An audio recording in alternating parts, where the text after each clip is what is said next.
Welcome, guys, to How the Frack We Got Here, a show that takes the news and events of the week and try to make sense out of it all. I'm your host, the most Will Buchanan, and on this show, we simply are all about the facts. There are plenty of news stations out there that simply want to do anything short but inform you. Here at How the Frack We Got Here, that's all we believe in. We go up to the left, we go up to the right, we go up to the middle of independence. We go up to all sides because there's more than one side of a story to everything. And you need to know it all in order to actually formulate your own opinion. And that's what we try to do here at How the Frack We Got Here. Thanks for listening, and hold on. It's going to be fun. All right, guys. Today's date, October 27, 2021, and this is How the Frack We Got Here. I'm most Will Buchanan on How the Frack We Got Here. We do take the events of the week and try to make sense of it all. Before I do get started, this is a family-friendly podcast, at least we try to be. So we do try to watch our language. Sometimes words do fly, and then sometimes there may be things that show that may be too intense for younger viewers, so viewer discretion is advised. Aside from that, welcome. Well, I was going to start with politics first, but there's a story that came out of Kentucky that, again, would give Texas a run for its money in the Hold My Beer contest. You just cannot make this type of stuff up. Coming from Hazard High School, a school-related Facebook page posted pictures from a homecoming pep rally, and many people find the images offensive and disturbing. WKYT's Grayson Passmore joins us in the studio now with our top story at 11. Grayson? Sam, these pictures of students in Hazard have sparked a conversation across the state. You can see the images of teenage girls dressed in Hooters costumes carrying what looks like beer. Teenage boys dressed as Cheech and Chong holding what looks like a joint, and students giving school administrators like Principal and Mayor Happy Mobilini lap dances. Many are outraged by what they call inappropriate conduct at school. Some students, parents, and the superintendent say it was lighthearted fun taken too far. These images have spread through eastern Kentucky. Photos of teenage boys dressed in lingerie and bikinis, garnering thousands of social media shares and hundreds more of divided comments. Yeah, but it wasn't meant to be actually anything sexual. It was just a joke to get more laughs so we could win. We actually made sure that it was out with all the teachers before we done that, and so same with the alcohol. I think that everybody's taking it way too far, like the parents have, calling everybody names. It's really taking the fun out of it for us. The photos were posted to the Hazard High School Athletics Facebook page.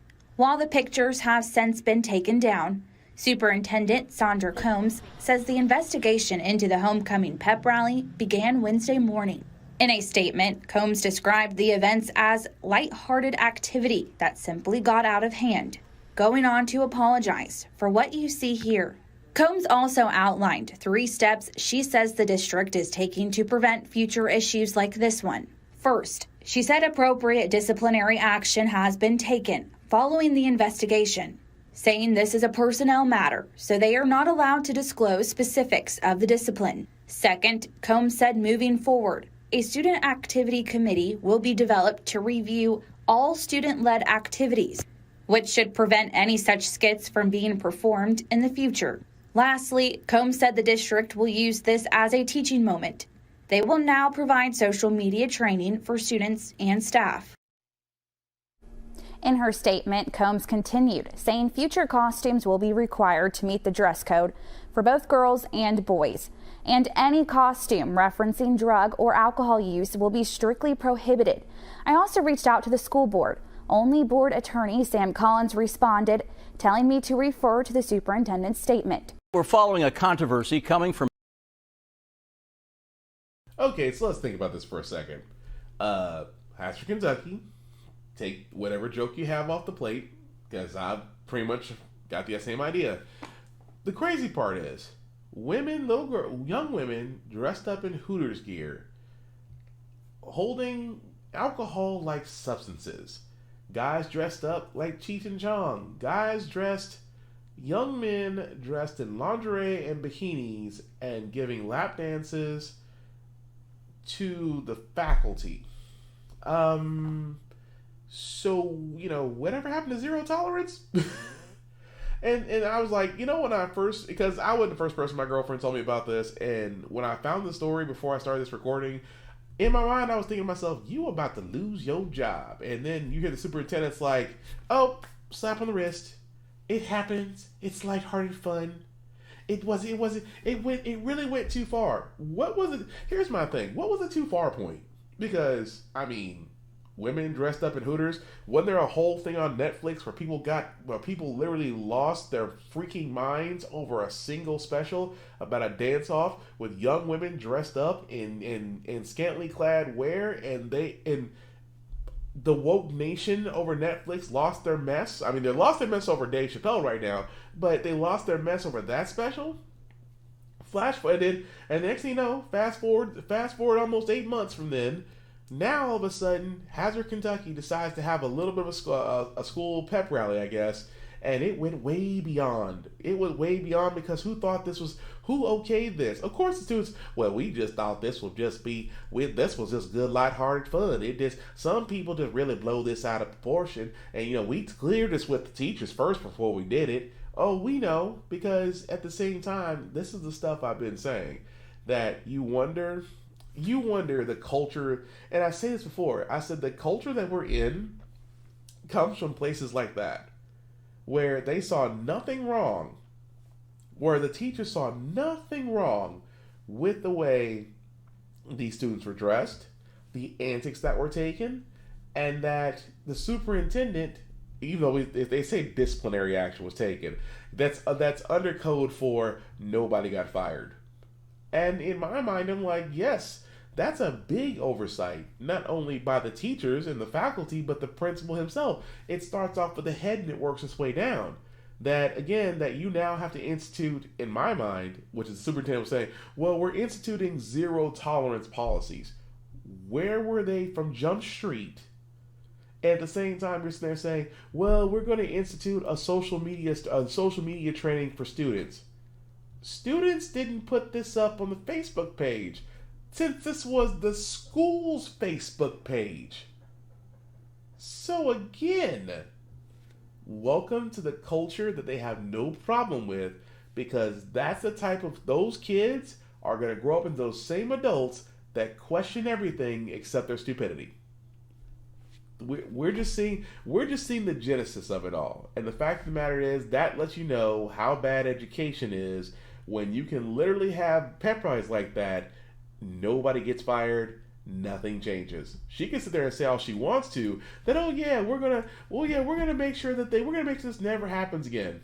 They're just gonna make sure it never hits social media again, because that's the thing about social media. But once it gets out there, you can't stop it. Once that train leaves the station, there's nothing you can do. But if they can control it, if they can make sure that it never sees the light of day, nobody knows. And trust me, you don't think they will plan that? You don't think those pep rallies like that will happen again? Oh, they will. Just a little bit more secret, a little more tasteful, and it will never hit another Facebook page. Which again, all these pictures were on the school's Facebook page. They weren't found anywhere else but the school's Facebook page. And that alone should tell you everything you want to know.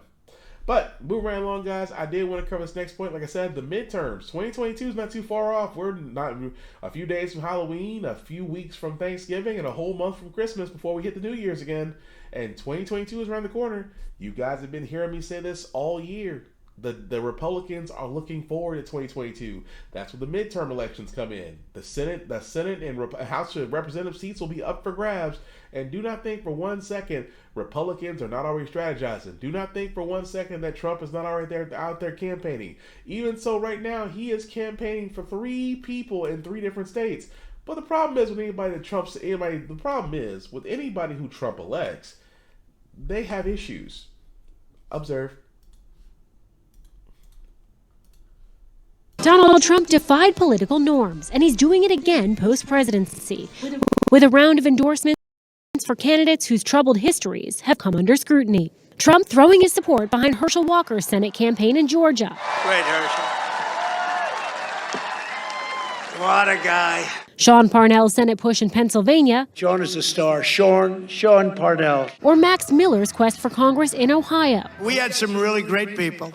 and Max was one of them. Trump endorsing Miller, a former White House advisor and the ex-boyfriend of former White House press secretary Stephanie Grisham, even after Grisham says she told Donald and Melania Trump it was an abusive relationship. That's something I actually told the president and the first lady about, and they did nothing. You know, if it didn't affect them, and as long as I was keeping quiet and being good, then I guess that kind of behavior was okay. And while Grisham has not identified Miller by name, she has identified him as a congressional candidate endorsed by Trump. It was like a gut punch when I saw that he endorsed him, knowing what happened. Miller has responded by suing her for defamation. His lawyer telling CNN Ms. Grisham's allegations that Mr. Miller was violent and physically abusive towards her are absolutely untrue, and accusing her of trying to boost book sales. Grisham says the lawsuit is an attempt at intimidation, which is right out of the Trump playbook. In Georgia, Trump is all in for Walker. You know, Herschel is not only a Georgia hero, he is an American legend. Even though Walker has been accused of threatening his ex-wife and a friend of his ex-wife's in the early 2000s. An ex-girlfriend also said Walker threatened to kill her in a 2012 police report. You can get angry, but the anger that you can go out and really hurt someone. And that's when you know you got a problem. The former University of Georgia football star spoke to CNN in 2008 about his diagnosis of dissociative identity disorder. And his ex-wife detailed how he had threatened her with knives and guns as he struggled with his mental illness. He held the gun to my temple and said he was going to blow my brains out. At the time, Walker said he couldn't remember being violent toward his wife, but he didn't deny the incidents. His campaign said it is sad that many in politics and the media who praised Herschel for his transparency over a decade ago are now making false statements, stereotyping, attacking, and attempting to sensationalize his past just because he is a Republican Senate candidate. The campaign also vehemently denied that he threatened his ex-girlfriend in 2012. If the allegations against Walker are disconcerting to other GOP leaders, few are speaking out. Senate Minority Leader Mitch McConnell recently told Politico there are some things written that indicate he's had some challenges in his life. On the other hand, the good news is he's made several impressive performances on national television. I think there's every indication he's going to be a good candidate. Donald Trump has gravitated toward some people with real skeletons and scandals in their past. Trump, who faced more than a dozen allegations of sexual misconduct when he ran for president in 2016, I am a victim of one of the great political smear campaigns in the history of our country. may have blazed an easier path for GOP candidates with troubling pasts. There definitely seems to be, different tolerance level. And that's both inside the party and among voters, among Republican voters. I think once they swallowed Trump, that sort of conditioned the environment to kind of accept anything. In Pennsylvania, one of Parnell's GOP opponents, Jeff Bartos, and an aligned super PAC are testing that theory as they try to use two protection from abuse orders filed against Parnell by his estranged wife in 2017 and 2018 as political weapons. 911 calls, protection from abuse orders, and now a gag order. The real record of Sean Parnell. The protection orders were temporary, lasting only a few days, and the orders and the specific allegations against Parnell that prompted them have been expunged from court records. Parnell has called Bartos a desperate liar. Still, a judge denied Parnell's request for a gag order, which had cited his campaign and concerns for his children. His wife's lawyer celebrated the ruling, saying, "The powerful and influential are not entitled to special treatment, and they should not be permitted to silence others." Now, the Parnell campaign declined to comment for this story. They did put out a memo today, though, that suggests they think the smear campaign is failing and they believe Parnell is going to be the nominee. Jake, it will not surprise you to know that Donald Trump is not backing away from any of these endorsements. A spokesperson for Trump said he is proud to endorse patriots who love our country. Yes, Donald Trump loves to back a winner. He's actually backed so many winners. I mean, let's go to the list. He backed Michael Flynn, who got indicted. His own personal fixer, also indicted. I mean, it's like, the more I think about it, name a person in the Trump administration who didn't get indicted, arrested, resigned, or actually successfully did their job. I mean, Trump gets in there and say he only picks the best people. He always says that I pick the best people because I'm the best, so I pick the best people. Okay, you have to understand. I know what I'm doing. You just have to let me do it. I can find the best people because I know what I'm doing. Okay, that's Trump. But again, look at his track record. Herschel Walker, which at this point in my mind is the biggest raccoon short of Candace Owens. Don't get me wrong, Candace Owens is the queen of the raccoon community. Tim Scott, the only black Republican in the Republican Party, he's a close second. Herschel Walker is gunning for that third illustrious spot. And then, as you can tell from his other two candidates, all of them have shady past and records. But Trump likes them. Do you want to know why? Because it's the same formula, guys. The same formula. Remember when Trump was running way back? We didn't think he had a shot. And remember when everybody, those guys that were backing up Trump and were sitting there saying he's the person we need in the White House. He's the person that's going to shake the system. He's the person that's going to drain the swamp. Remember all them lackeys that backed up Trump? And how did they get rewarded? Cabinet positions. Pretty much. Cabinet positions and contracts. They got rewarded because they kissed the ring. And now you have 3 candidates who are going to run in the Republican Party next year. And right now, what are they doing? Kissing the ring of a failed dictator. Why? Because that dictator somehow is still not yet in jail. And I have been saying this. And here's my fear. My fear is just that, let's just say 2024 comes along. Let's say we're past the COVID. Let's say we're back to some sense of normalcy. Here's what I fear. In 2024, if Trump has somehow avoided prison, and I say somehow, because as much as I keep saying all these lawsuits that he's dodging, that his lawyers are desperately working overtime for a person who's broke. He somehow has some money, but keep in mind, Trump is broke. The point I'm making is, if he's somehow not in jail by 2024, do not think for 1 second he will have no problem running for president again. He will have no problem getting the Republican nomination. And you know what? His base will not die out. His base, full of idiots. Like I said before, the only reason you would vote for Trump is if you're a corporation or you're a rich person. Those are the only two people. Those are the only two groups out there that ever benefited from a Trump administration. Everybody else got screwed. But trust and believe, if Trump is still out and kicking by 2024, do not think for 1 second he won't run again. And it should scare a lot of us, because a lot of us sat there and said the first time, oh, he's not going to win. We have more sense than that. Turns out we didn't. Actually, a lot of people didn't, because a lot of people didn't vote. And yet, in this turnaround of this most recent election, people did vote. And yes, we may have gotten a lot of things right. But again, this comes down to the Democrats, which I'm going into because keep in mind, Pelosi had sat there and said that we are going to get a deal done by Halloween. Keep in mind, Halloween is less than 4 days away by now. Which again, they're having an issue. And I've said this before about Democrats. Democrats are slowly becoming progressive. Slowly. The House Democrats are more progressive than the moderate Democrats in the Senate. And I keep on saying moderate Democrats are nothing but Republican light. They are not liberal. They are not progressive. They literally are touting conservative policies, which I never understood about moderate Democrats. I never will. That being said, however, the problem with the Democrats, with this run that they've had, with a slim majority and a Democratic presidential cabinet, it comes down to some fact of the matter is that the Republicans have not submitted one thing outside the COVID hate bill that they did actually co-sponsor and pass. That was really, aside from the debt ceiling increase, temporary increase, was the only thing Democrats and Republicans had in common. But aside from that, Republicans want nothing to do with the, as they call, maximum spending. Because keep in mind, the Senate did propose a $1.2 trillion infrastructure plan, which again, because the Senate had brought it up and passed it, it has to go back to the House to pass it.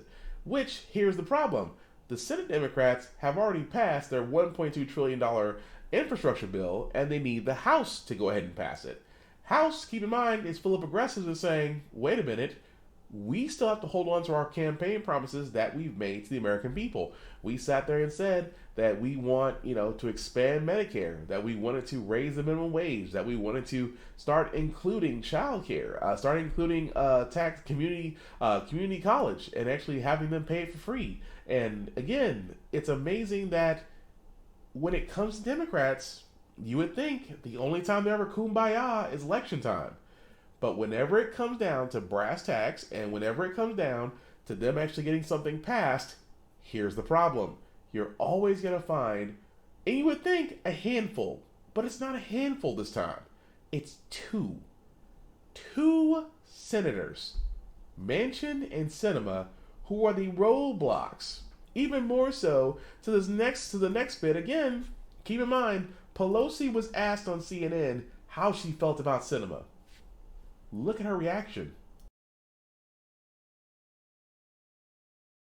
About how you're almost there, except for 10% of the bill. And you also talk about how the House is there. You guys are ready. You're going to pass it.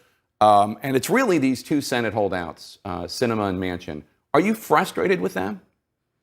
Well, I'm respectful of everybody's point of view. I do not want the I don't want the Trump tax cuts perpetuated. So I don't want anybody to think if we don't address those right now they're off the table. No, we will use them for something at some point, because you can't use the wealth tax and tax the billionaires, which is what we should be doing, and let corporate America off the hook. But corporate America will be paying because of the overseas tax, and some of the other provisions are very technical to go into right now. Yeah. We'll know more tomorrow to see what makes the cut. What makes the cut? And then it's worth it, the time to go into it. Okay, so as you can tell, the song and dance still goes on. Sinema and Manchin have both sat there and said that at first the price tag of the House's plan. He's been dubbed the Trump of the tropics, and with less than a... Sorry about that. CNN got kind of a little bit ahead of me. But what was I saying? So you saw the song and dance that Pelosi was doing, and at the same time, she wasn't going to give a direct answer, and she should be. I mean, if Arizonians are frustrated with Sinema and West Virginians don't really have an idea what Manchin is doing, then of course they should be concerned. It should be frustrating, because Manchin sat there and said, well, we want to work with Republicans. He's been on this bipartisan thing since Jump Street. He's also said that he is not comfortable spending $3.5 trillion. Which again, for a lot of people who don't understand this, that's $3.5 trillion over the next 10 years. It's not spent immediately, for all those that want to know. At the same time, Sinema also sat there and says she's not comfortable spending $3.5 trillion. But yet, at the same time, have you heard me in the previous podcast, where Joe Biden sat there and said, and it came from her lips, that she will not raise taxes on wealthy and the corporations. A Democrat that sat there and said they will not raise taxes on the wealthy and on the corporations, in which Biden has sat there and said is how his Build Back America Better plan is going to get paid. Sounds like somebody's not towing the party line, but also tell you exactly what they are. They're not for the constituents. They're for those who pay for their campaigns. And again, that's actually what I'm trying to say. Even more so, how two senators, because keep in mind, the $3.5 trillion package has changed. It went from 3.5 to, it was 1.9 that was towed around. Now it's nearly $2 trillion. Why? I'll tell you why. Some things got removed. They removed the tuition-free community college. Think about this for a second. That they were trying to appease, out of 50 senators, they have to appease 2 in order to get this whole thing to pass. But to get them to appeasement, they have to let go of things to where they feel comfortable with spending. Again, if you're a progressive like I am, you're kind of frustrated, because we put you guys in there because we know the money is there for all these programs. There's money in there for childcare, which keeps a lot of families from actually going back to work. Simply put, because childcare is expensive. If you've never seen a daycare where you get to pay for your child to be in daycare, and the no offense, the rates go up just because of services, things of that nature. But if you're paying nearly $150, $300 a week for a child, after 4 weeks, that's almost tuition for a private school. After almost a month, you're well over $1,200. And a lot of people just don't have that disposable income. So a lot of families have went from a 2-income household to a single-income household. Simply put, because one parent is there to watch while the other parent works. That does put a strain on things. That's where the child care would have came into place. They also talked about extending the child tax care credit to another year, which again, a lot of people, a lot of families were depending on that. That's an additional money they can get every month based on the number of children that you have. Initially, the plan was supposed to be extended for 4 years. They're only putting in 1. And then let's not forget family paid leave. Oh, this thing that every other country is doing besides us. That's getting reduced to 4 weeks when it was getting extended out to a year. Think about that for a second. 4 weeks, that's a little over a month of family paid leave that they're still touting out there. Again, if you're progressive, you feel betrayed. Because, again, this was all done to appease 2 people. 48 other senators among the Democrats had agreed to what was going on. 2 of them disagreed, to the point to where the president has met with both of them to get them to go along. Again, the Republicans don't have to do anything this year, y'all. I said it before at the beginning of this year when it came to Manchin. Manchin was the Christmas gift the Republicans never asked for. Because, of course, the Republicans were going to sit there and vote against everything. They voted against the Voting Rights Act that would have actually changed and protect the way we voted. They shot down, they sent their raccoon, Tim Scott, to kill the George Floyd police bill. They sent him to do that because there was no intention on them making a bill. They simply wanted to put a black face in front of it so they could show they're not racist. Republicans have done their job. And what they will do come election year, next year for midterms, oh, do not think for 1 second they'll be like, the Democrats had all this time, but what have they done? What have they done, really? And they will sit there, and you don't think for 1 second they won't sit there and think that people don't have amnesia and go, well, what did you guys do when you were the minority? We all remember what the Republicans did when they had the power, and when they didn't have the power. Now you have to ask yourself, what did you guys actually do besides say no to everything? And so again, with the Democrats, all I can do is shake my head, because it gets to the point to where you have to, and that's what I said before about Democrats. Democrats are very smart, but Republicans are loyal. And the one thing I'll say about Republicans, even though I don't know how, unless you're a white male, would be the only reason that you would be inclined to their conservative but hypocritical views, they told the party line. When they want to get something passed, oh, they toe that line with everybody.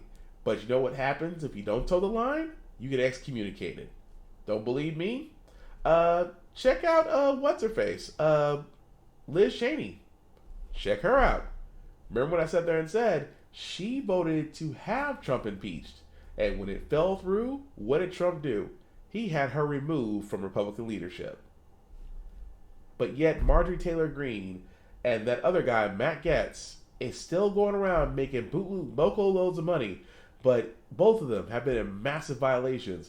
But don't think for a second that Kevin McCarthy, the minority leadership of the House, will do anything. Oh no.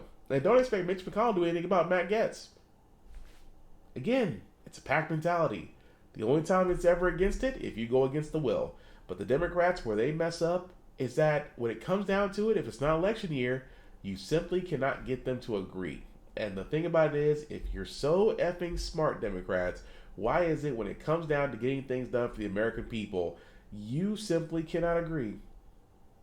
But you have 2 people who would rather act Republican than toe the party line. Riddle me that.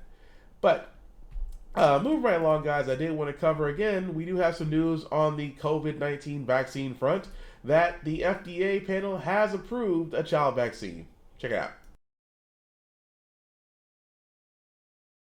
Pfizer's child vaccine.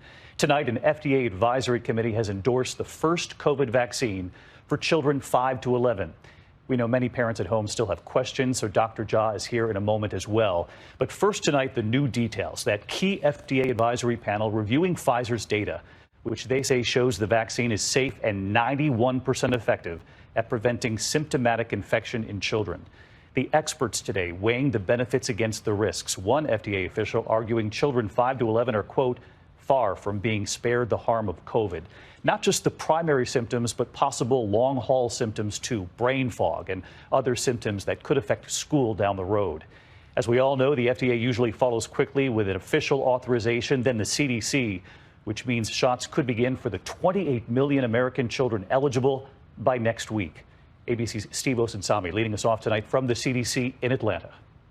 The vote this evening was nearly unanimous with 17 yeses and 1 abstention. An FDA advisory panel says that the benefits far outweigh any risk, and they're saying yes to the Pfizer vaccine for children 5 to 11 years old. We don't want children to be dying of COVID, even if it is far fewer children than adults, and we don't want them in the ICU. They were convinced by a study from the drug maker where Pfizer gave 2,200 children a third of the regular dose and found that the 2 shots were 91% effective against symptomatic disease.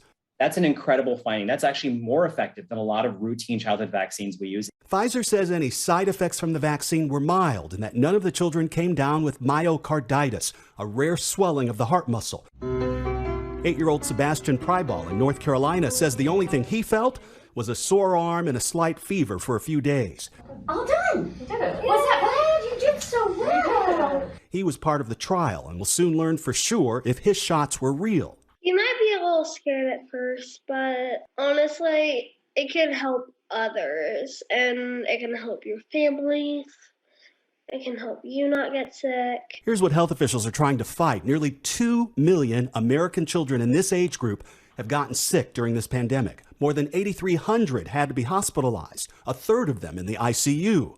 Kids can also get the long COVID consequences. Some of them just don't seem to recover. They have the fatigue, the brain fog, makes it hard to function in school. So that's another reason to try to provide the protection. The Pfizer production lines are ready with 65 million doses set to ship. More than enough to fully vaccinate about 28 million eligible American children. But many parents aren't as excited. A new survey finds that only about a third with children in this age group are saying that they will vaccinate their kids right away. My strongest advice would be to listen to the people that you've always listened to with the help of your children. And I know that's what I did. Chris Erickson in Minnesota says she would vaccinate her son today. 10-year-old Bentley has special needs. We're ready to go back to school as soon as possible, as soon as he gets his vaccine. He has not played with his friends since February of 2020, and he would do just about anything to be able to go out on the playground again. So let's bring in Steve Osunsami with us from Atlanta tonight. Steve, the FDA is expected to sign off on the panel's recommendation and officially authorize this vaccine for children. And then we've all learned how this works along the way. This then goes to the CDC. That's right, David. A CDC advisory panel will meet next week, Tuesday and Wednesday, and they'll discuss this and make recommendations. Then it's up to the CDC director as to whether she will follow those recommendations. But the bottom line is that children in this age group could start getting vaccinated by the end of next week. David? No, that's a great thing. We have been sitting there saying that it's eventually going to happen, that as COVID and its variants do come out. I think we're on Delta Mu by now. It's kind of like a weird Pokemon thing, but still, there's nothing wrong with this. And I know there's going to be a lot of parents who are going to sit there and say, who are going to be weighing the options of getting their child vaccinated. And I'm going to keep pointing this out for the simple fact of the matter, guys. Again, I understand. As a parent, you have to make sure that you're making the right decision for your child. I will say this. Ask a doctor. Ask your doctor. Go to those in the medical profession, because that's where it all gets twisted. I mean, I kind of see this all the time, especially on YouTube people I follow, where they're just like, you're pointing out the fact of, like, again, with this whole thing of ivermectin, and I'm just like, it's not the problem that ivermectin is used on humans. It's used on humans in small doses. The problem is that people have been going out and buying the animal-sized doses of ivermectin. Believe it or not, animal vaccines are very easy to get, especially when they're treating live feed animals like cows and things of that nature. it is very easy to get ivermectin in that amount. But the amount that's for almost a 800 plus pound cow is different for a 200 pound plus human. That's why they keep on saying you're not a cow, you're not this, you're not that. Please do not take ivermectin. Now, what they mean to say is ivermectin for that particular size, which a lot of things can be cleared up if they just say that. But going back to Pfizer for ages 5 to 11, I think it's a great idea. Please, if you're a parent, please talk to your doctor. Really go to those who are the medically inclined to be able to do that. Because a lot of people sit there and say, well, can you really trust a doctor? Because they usually just push pills and things of that nature. Let me tell you something. If you're near death's door, are you really gonna be questioning a doctor who's trying to save your life then? If not, then your argument is moot. Because nobody questions the doctor when they feel like they're dying. Nobody questions the doctor when their arm is broken. No one questions the doctor when they have chest pains. Nobody questions the doctor when their vision suddenly gets blurry. Nobody questions the doctor. You know why? Because you want him to fix you. Keep that in mind, of course, when it comes to COVID stuff. But again, I just want to point that out just for simple fact of the matter, guys. It's just that a lot of people, it amazes me so, the level of just wanting to not just go with it. Because if we did, we would be in a different situation than where we are right now. And yes, vaccination for children was eventually coming. That is the only way we're going to defeat this, because aside from getting everyone else to get vaccinated and get boosters when it's available, that is bound to happen. It needs to happen. This is how viruses were beat back in the day. They were beat by vaccines, and they were beat by people following instructions. That's all we need people to do. Simple. Well, I would say simple, but let's be honest, you're always going to find that one person that's going to be an idiot. But moving right along, guys, I did want to cover this story too about Amazon. As you all know, Amazon in New York is filing to be a part of a union. So we've heard the story before, especially in Alabama, where unfortunately that plant vote did fail. Although it was allegedly that Amazon may have actually been involved in union busting practices. But this one in New York is actually going to, I think, is going to show a little bit of promise, considering the fact that the man at the forefront of it all was actually hired and fired by Amazon, basically because he was just being a good supervisor.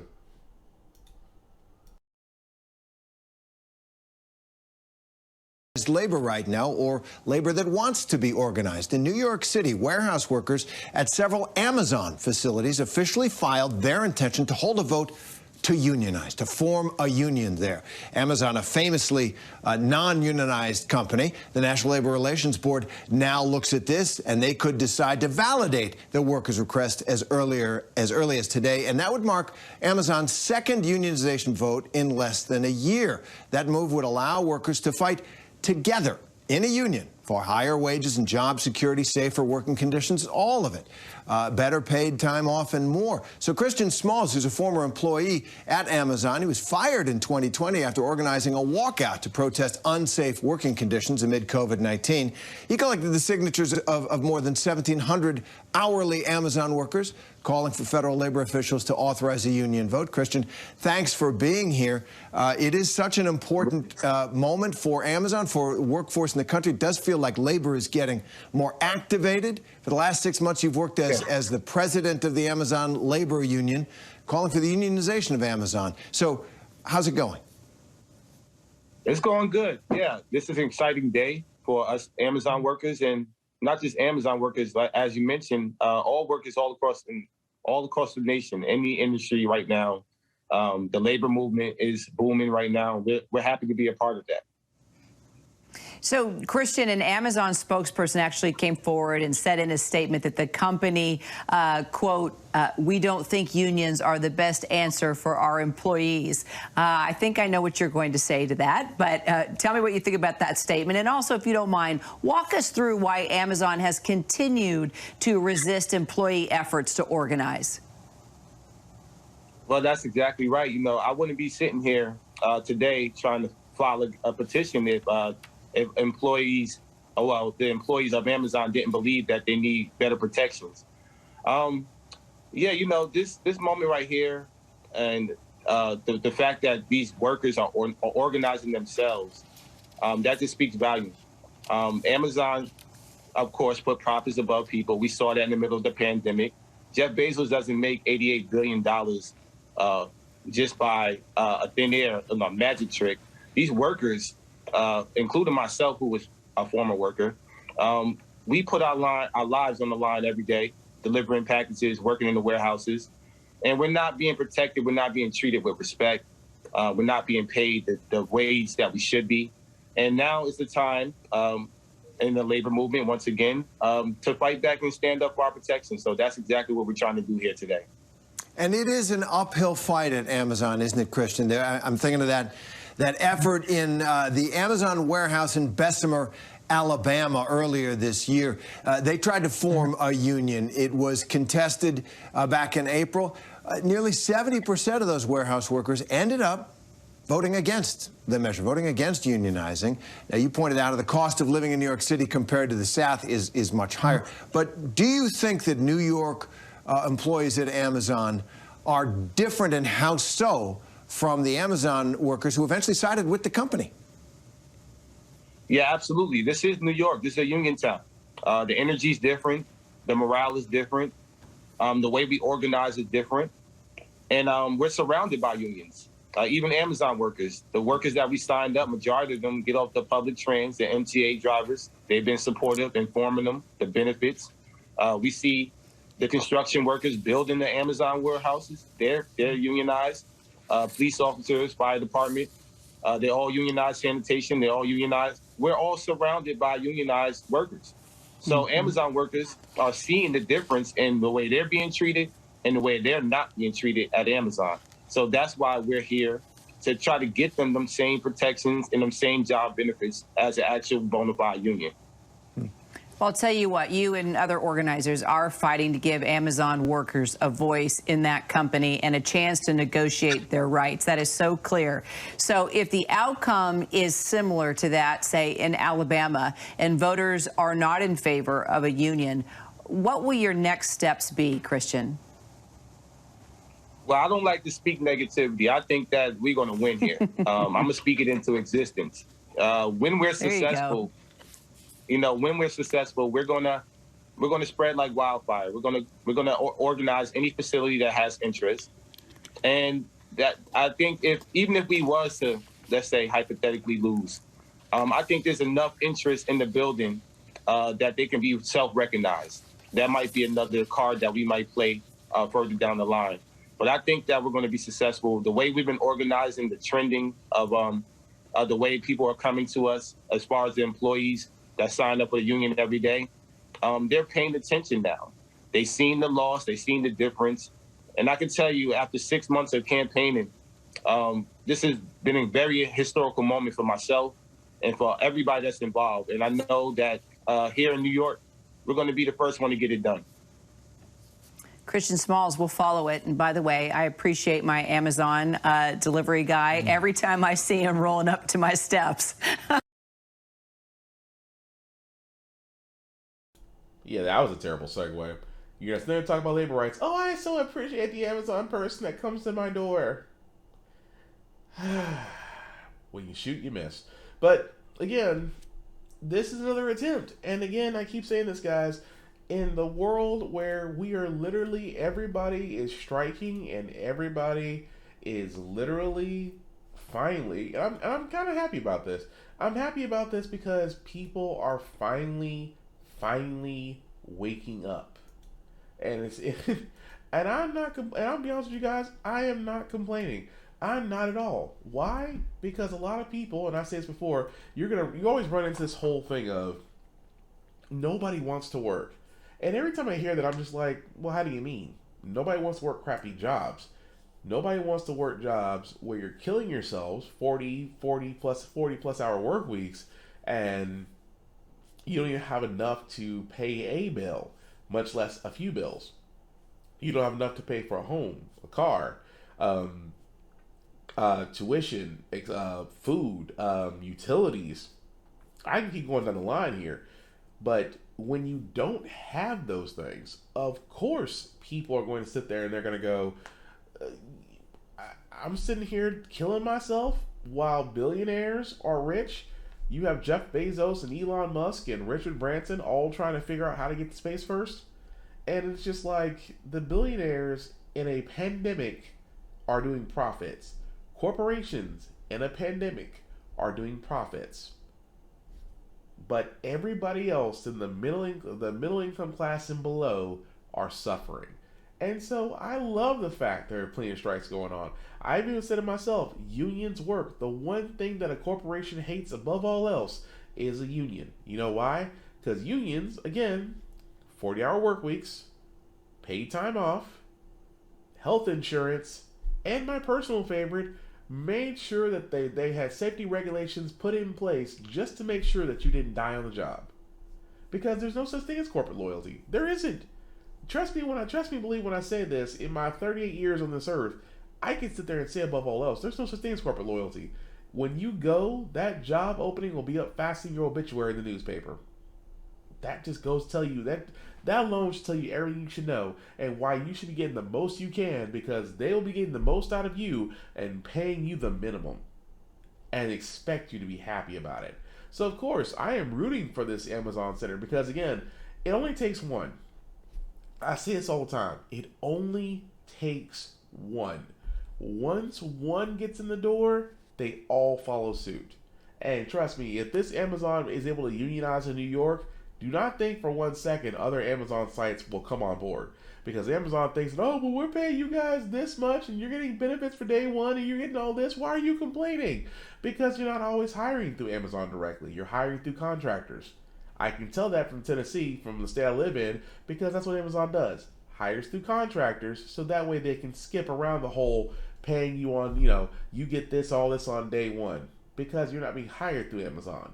Contractors have made a killing in Tennessee because it's a right to work state. And say what you want, right to work states have nothing to do with the fact of you being right to work. It just benefits corporations. That's why we have Volkswagen here, and that's why the Ford Motor Company is actually putting one of their electrical building plants in Memphis. Just saying. But moving right along, guys, I did want to cover some other parts of this, because keep in mind, Kellogg is actually under those strikes right now, and currently right now, Kellogg Company is offering to restart talks with striking workers. Because keep in mind, there are 1,400 workers on strike right now between Battle Creek, Michigan, I believe Tennessee, and I think I want to say Nebraska, if memory serves me right. I'm sorry, that's wrong. So it's Battle Creek, Omaha, Pennsylvania, and Memphis. Apologies. That again, they are resuming talks because keep in mind, employees at these places were working during the pandemic. Some of them were doing 7 days with no days off, 12 to 14-hour work weeks, and they just finally had enough. And so they're glad they went on strike. I mean, don't get me wrong, I can go without my Frosted Flakes, or I can go without my Frosted Flakes for a while. That's not going to kill me. Probably shouldn't be having Frosted Flakes that much because of the cereal, because of the sugar rush. But hey, like I said, I can take that sacrifice. But what Kellogg's cannot take, above all else, they cannot take a loss. That's like John Deere right now. John Deere reportedly in one of their factories tried to hire non-union skilled labor. And what happened? They had accidents on the first day from people crashing tractors. A place that very rarely had accidents on the first day of non-union workers. That alone should tell you everything you want to know. So don't think for 1 second Kellogg is trying to sit there and say, we just, of course, the corporate BS, we just want to be able to get everybody working and things of that nature and just get back to you guys making us money. Because that's what corporations do. Corporations don't see people. They see money. And if you're helping them make money, you'll be employed. Well, you're not making them money, you'll be fired. In the same sense where, again, this was also brought up this week, that, again, that a billionaire tax could be imposed. Which, again, I have nothing against it. Bernie Sanders said it first. Bernie Sanders said this so long ago that we should be employing a tax on billionaires and corporations. Elizabeth Warren had came out and proposed a wealth tax or inheritance tax, which again, a lot of Republicans and some Democrats, surprisingly, were all against. I wonder why. So again, for all those that are wondering, how do billionaire taxes work? Well, basically, this would roughly apply to an average 700 wealthy Americans, those whose net worth is $1 billion or $1 million, or have an annual income of $100 million for at least 3 straight years. I got nothing against that. Because, again, I love the fact of putting a billionaire tax on things. Because you know the one thing about billionaires? Even if you tax them, they still got money. They're not broke. That's what I was trying to... That was the argument I have with many people that try to defend this and say, we don't need a billionaire tax. They already pay their fair share in taxes. You're making $40,000 to $50,000 a year defending somebody who makes 100 times more than what you do. That it would take you nearly 100,000 years to catch up to what they're making now, and you're defending them? It is amazing to me. Malcolm X said it best. Malcolm X said it best, that the rich will convince the white man that the black man is taking their jobs from them while getting the white man to pay them. I mean, you can't say that any better than that. But I have nothing against a billionaire tax. It needs to happen. And there's nothing wrong with that. Because you know why? Because it makes sense. It makes so much sense. We get so much more income. And just like I said, if we do a billionaire tax, if we cut down our defense spending and really stop, gutting these other programs and actually flushing them with cash, I've even said it best. If you gave the U.S. Postal Service a third of what the Pentagon gets, the U.S. mail system would not be in shambles right now. It would actually be refreshed. Because again, the one thing Republicans want, the one thing, and I say this before, the one thing Republicans want the most, they want the United States Postal Service to fail so they can prioritize it. They can privatize it. And once it's privatized, then they can profit from it. They really are wanting to do that. And that alone should scare a lot of people. Really should. Because of how they want to go about it. And somehow, DeJoy is still Postmaster General because the Board of Governors has yet to remove him from his position.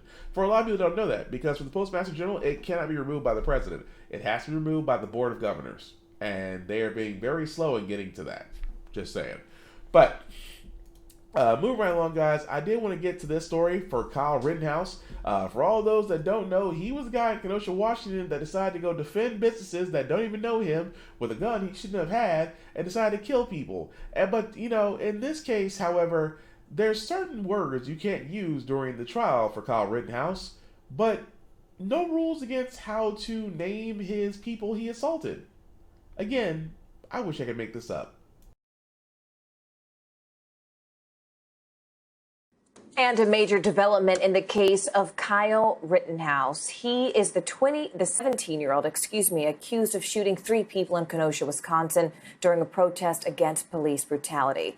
Prosecutors will not be allowed to use the term victim to describe the 3 men shot by Rittenhouse. A judge ruled that lawyers can, however, refer to the 3 men as rioters, looters, or arsonists, but only if Rittenhouse's lawyers have evidence to support those claims. Rittenhouse was involved in multiple confrontations with protesters and is accused of opening fire during 2 separate scuffles, killing 2 men and injuring a 3rd. Here to help us understand all of this is NBC News legal analyst Glenn Kirshner. Glenn, first I'd like to play this exchange between the judge and the prosecution. Take a listen to this. The word victim is a loaded word. And I think alleged victim is a cousin to it. I respectfully disagree, Your Honor. I think it's the exact same issue. The terms that I'm identifying here, such as rioters, looters, arsonists, are as loaded, if not more loaded, than the term victim, Your Honor. So, Glenn, for a lot of us without legal degrees, victims sounds only about as charged as rioters and looters and arsonists. So my first question is this a standard policy for trials like this? So what I'm seeing there, Morgan, is in no way equal justice. Now, I'm an old-time homicide prosecutor, and I will say when I was trying murder cases, the person who was killed, we generally referred to as the decedent. That's an objective term. That person is dead. You can appropriately refer to that person as the decedent. Sometimes we use the term victim, but more often we went with decedent. But when the judge says, I have a standing rule, whether the person is a victim is something for the jury to decide. So I'm going to use or ask the parties to use more neutral terms. That I don't take exception with.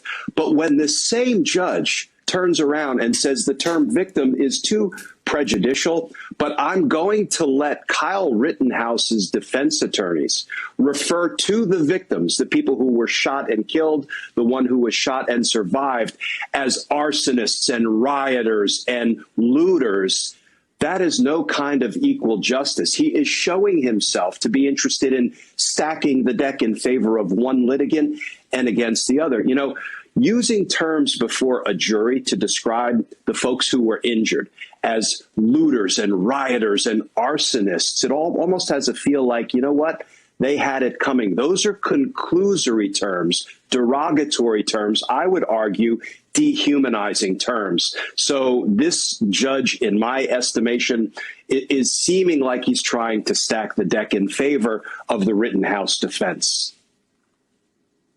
But I guess in a case like this, you know, if you do have solid evidence, does the terminology, does the language, should it matter that much? It does. It's called the art of the trial. Jurors will take away things from the way the litigants, the parties, the defendants characterize the different players. And, you know, I think it qualifies as irony that the Wisconsin Crime Victims Bill of Rights, the very first right that victims have, is a right to be treated with fairness, dignity, and respect by government officials. This judge arguably is running afoul of the crime victims' rights. And Glenn, I mean, you know, you have these videos, and these videos do show each of the three men physically engaging with Rittenhouse. How relevant is that engagement in deciding whether this was ultimately murder or self-defense? Yeah, it's entirely relevant, and the case will be won or lost in part based on those videotapes. Here's the thing. You can certainly exercise force against another to repel an attack. And if the attack is deadly, so if these men were pulling guns and firing at Rittenhouse, he could lawfully have fired back in self-defense. That's not what's being portrayed on the video. So I actually think the video will go a long way to proving Kyle Rittenhouse guilty of the charged offenses.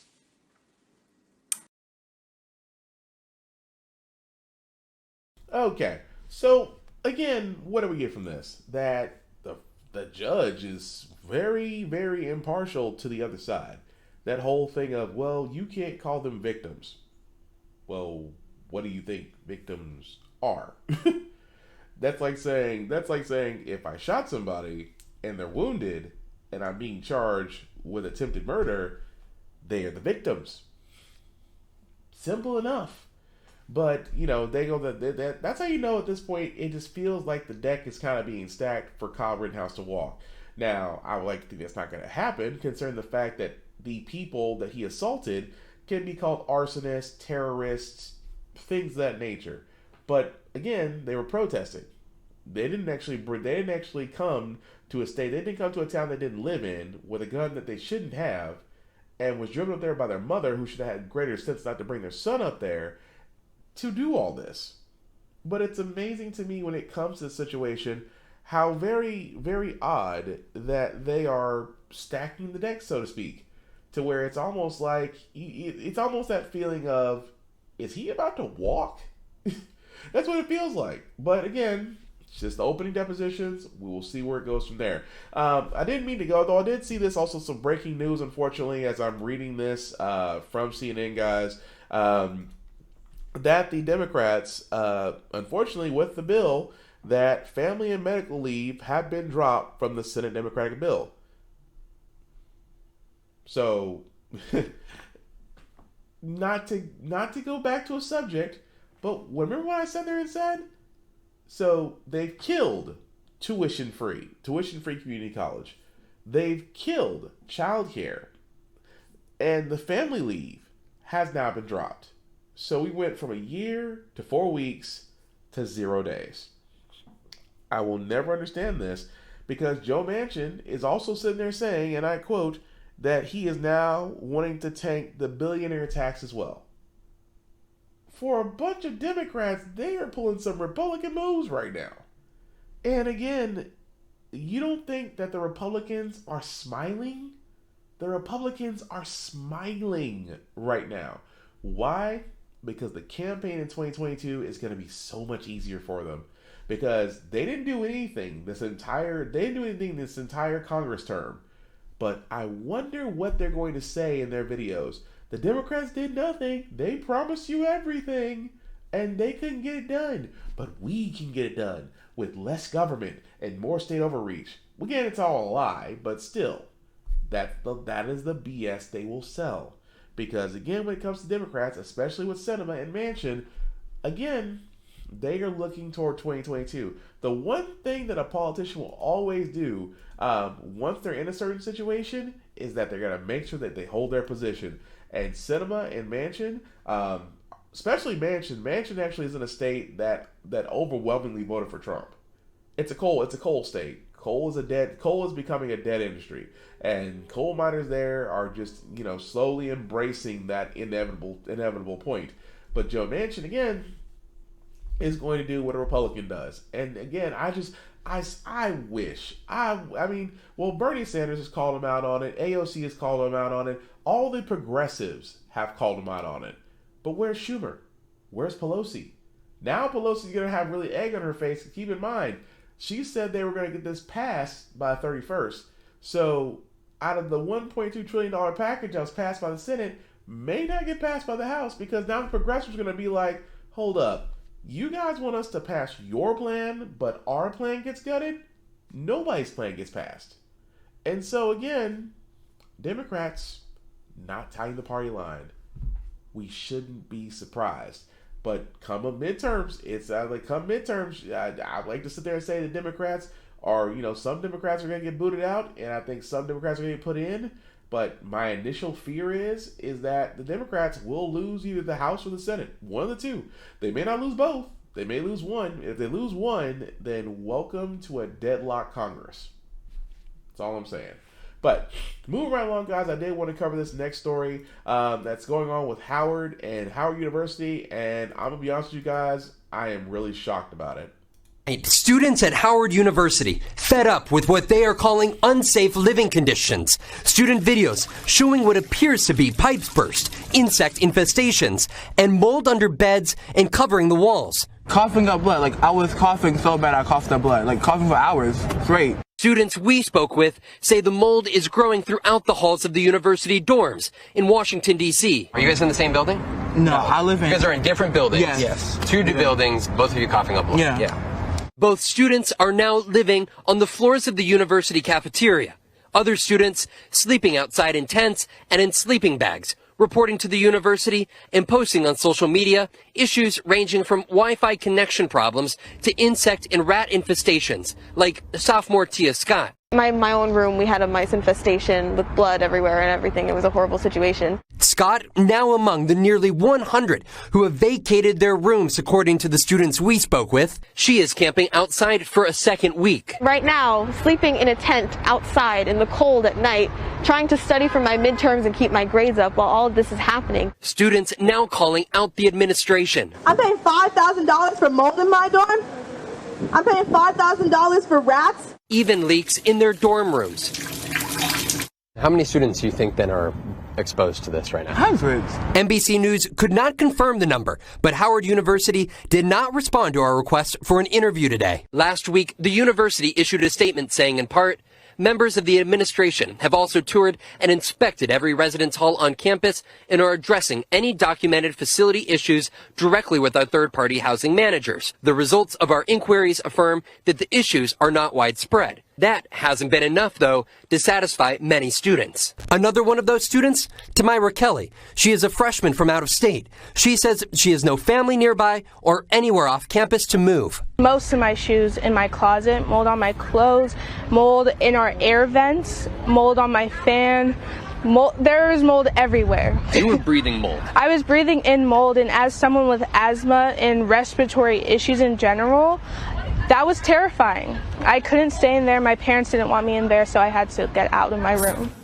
Vaughn joins us now from Washington. Vaughn, we saw there in your report you have students sleeping in the cafeteria, students sleeping outside. The weather is starting to turn in that area. It's only going to get colder. It sounds like they've hit a breaking point. How long are they going to be sleeping in those conditions? Exactly. That's the question that these students have. We're talking about a second week for them between the cafeteria and outside here. But they said that they need answers from this administration. They said that they have requested a meeting with administrators, but have yet to get one. NBC News, we today reached out to those administrators requesting an interview. We ourselves have not heard back either. But this is the circumstances in which they said it is just as much of a necessity to be sleeping outdoors as it is a protest. And what this has become, these students who did not know each other before this, between going from midterms and classes, now are coming together discussing how they can best address this, because they don't believe particularly the situation around that mold has been addressed. And they said they're not prepared to go back to those dorms yet. Now it's crazy. Now here's my thing. If I'm paying to go to college, let's be honest, if you've been to college, let's go ahead and cover this, okay? There's a reason. Again, for me, I went to college. The room was they try to build as many rooms in this building as humanly possible. The beds were small. You had a community bathroom. I know at least where I was staying was a community bathroom, and it was co-ed, and it was a wonderful $10,000 a year. Imagine going to a university like Howard's, paying that much amount of money, and they're having that many problems. The administration is silent, and you have kids, you have young people deciding, are they going to stay and make the most out of it, or are they going to have to figure out other things? Because my thing is, I was believing you get what you pay for. And with colleges, tuition is already crazily high, and nothing has changed. They always keep it. It's like an apartment. It's like a lease at an apartment. The price increase changes every year. Yes, but the service is still the same. So why am I paying more and getting the same thing I've been getting every year? In the same sense, with these Howard students, again, have to have this conversation of, well, do we stay here and make the most out of it, or do we protest? And a lot of people, keep in mind, mold is no joke.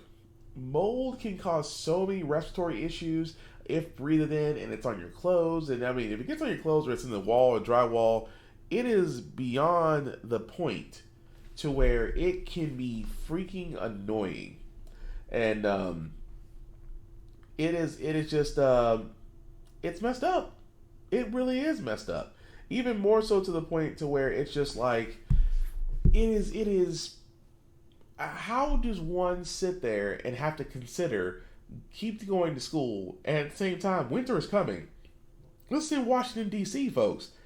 On the East Coast, that gets colder than any other spot. Not in the South.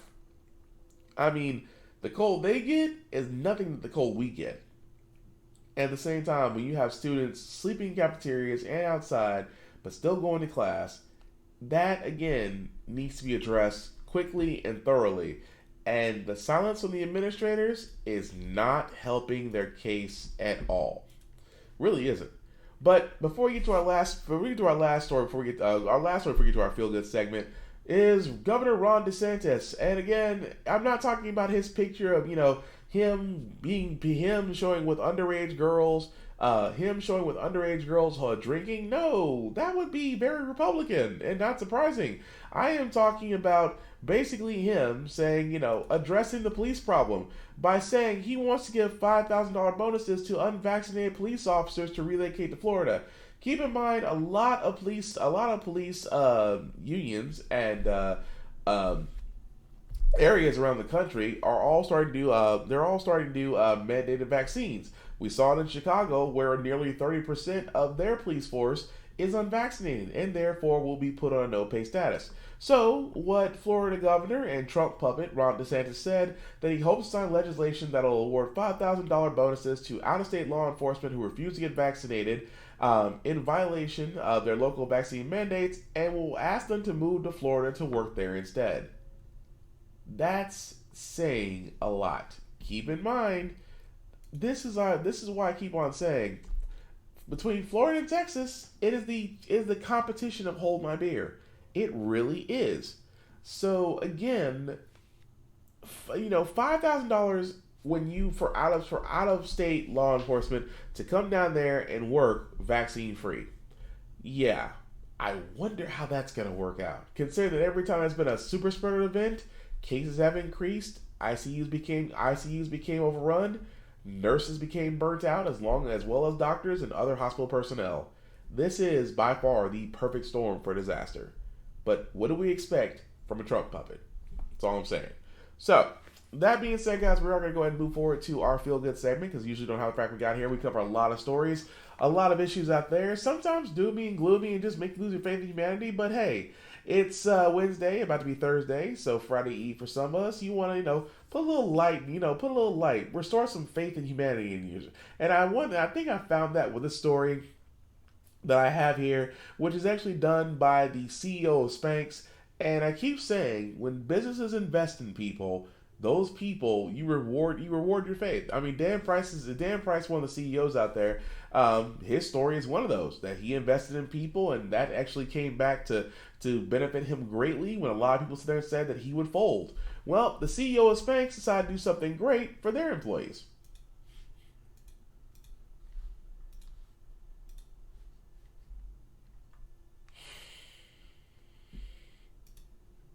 When I started the company in Virginia Highlands, on the whiteboard in my room, I wrote a goal down.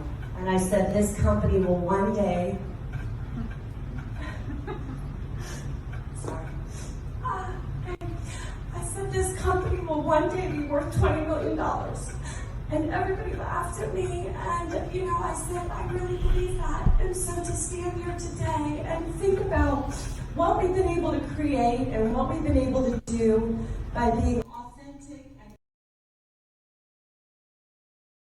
to use very feminine principles in a very masculine space, which is business, leading with intuition, vulnerability, all the things that 21 years ago I thought, well, let's just try this and see what happens. And I will tell you that I think it's a really big moment in time for women.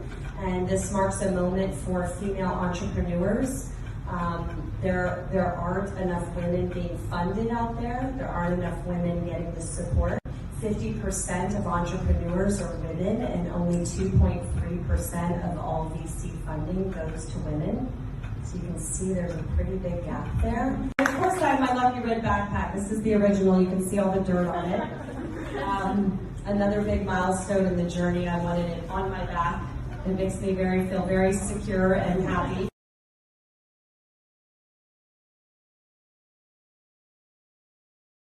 This is a very big moment for each and every one of you. And I want to also toast the women that came before me and all of the women in the world who have not had this opportunity. So in a moment like this, I think of my mom and my grandmothers and their lack of options, and all the women that came before them, that this would have only been a very remote dream. And so even me as a little girl growing up on Fairwater Beach and watching my mom and her lack of options really couldn't have even grasped this moment. Why am I spinning a globe? Why am I spinning a globe? I'm spinning a globe because to celebrate this moment, I have bought each one of you 2 first-class tickets to anywhere in the world.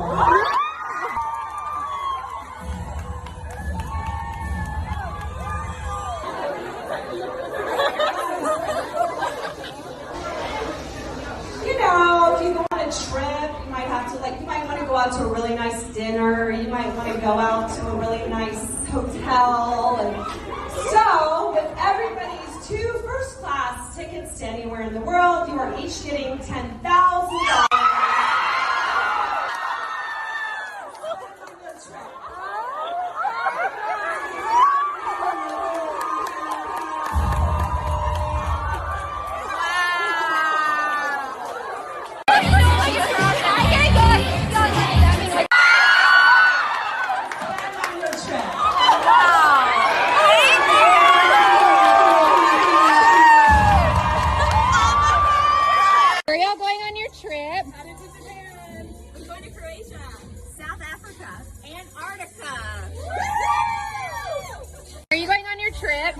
I'm gonna go on my honeymoon with my fiance, and we're going to Bora Bora. And where are you going? I'm going to South Africa. Where are you going? I'm gonna fly to Sweden and elope with my girlfriend. Where are you going on your trip? No idea, but somewhere cool.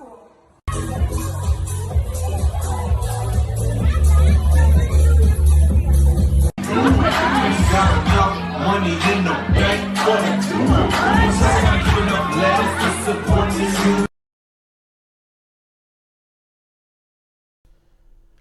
White people dancing, but still, good thing. For the simple fact of the matter, guys, I love when I see companies give back to their employees. I apologize, the Instagram was a little bit long. I wanted to kind of get them to the point, but hey, it got to the point. The simple fact of the matter is that a lot of those employees at Spanx got 2 first-class tickets to wherever they wanted to go and $10,000 in spending money. If that doesn't say thank you, I don't know what does. And coming from a guy whose Facebook page is triggered by pizza parties, that's an immediate upgrade. It's better than any pizza party. Trust me, any company that still believes in pizza parties to boost up company morale, honestly, and I know I'm probably gonna get monetized from this, can eat shit. Just saying. So, that being said, guys, that's going to do it for our podcast. I do thank you all for watching. I appreciate you letting people know that this is up and recorded, because this is pre-recorded, because it was kind of done on the late side, so I apologize. But definitely want to thank you all for liking and commenting, and hopefully being able to see what you guys thought of what we covered so far. Before I do get out of here, I do a little shameless plugging. I do got to talk about my buddy Big BZA Dot, which you can find him, A.The.Von Witherspoon on Facebook, Big BZA Dot on all socials, where you can find his Smoking Trailer Sundays, in which he gives off trailers of video games and movies he finds interesting every Sunday from 6:30 to 9 p.m. Of course, the REF podcast is like America's Funniest Home Videos, except done by WorldStar, and sometimes live stuff. Usually every Tuesday from 6:30 to 9 p.m. because he definitely did have some live stuff from his front porch.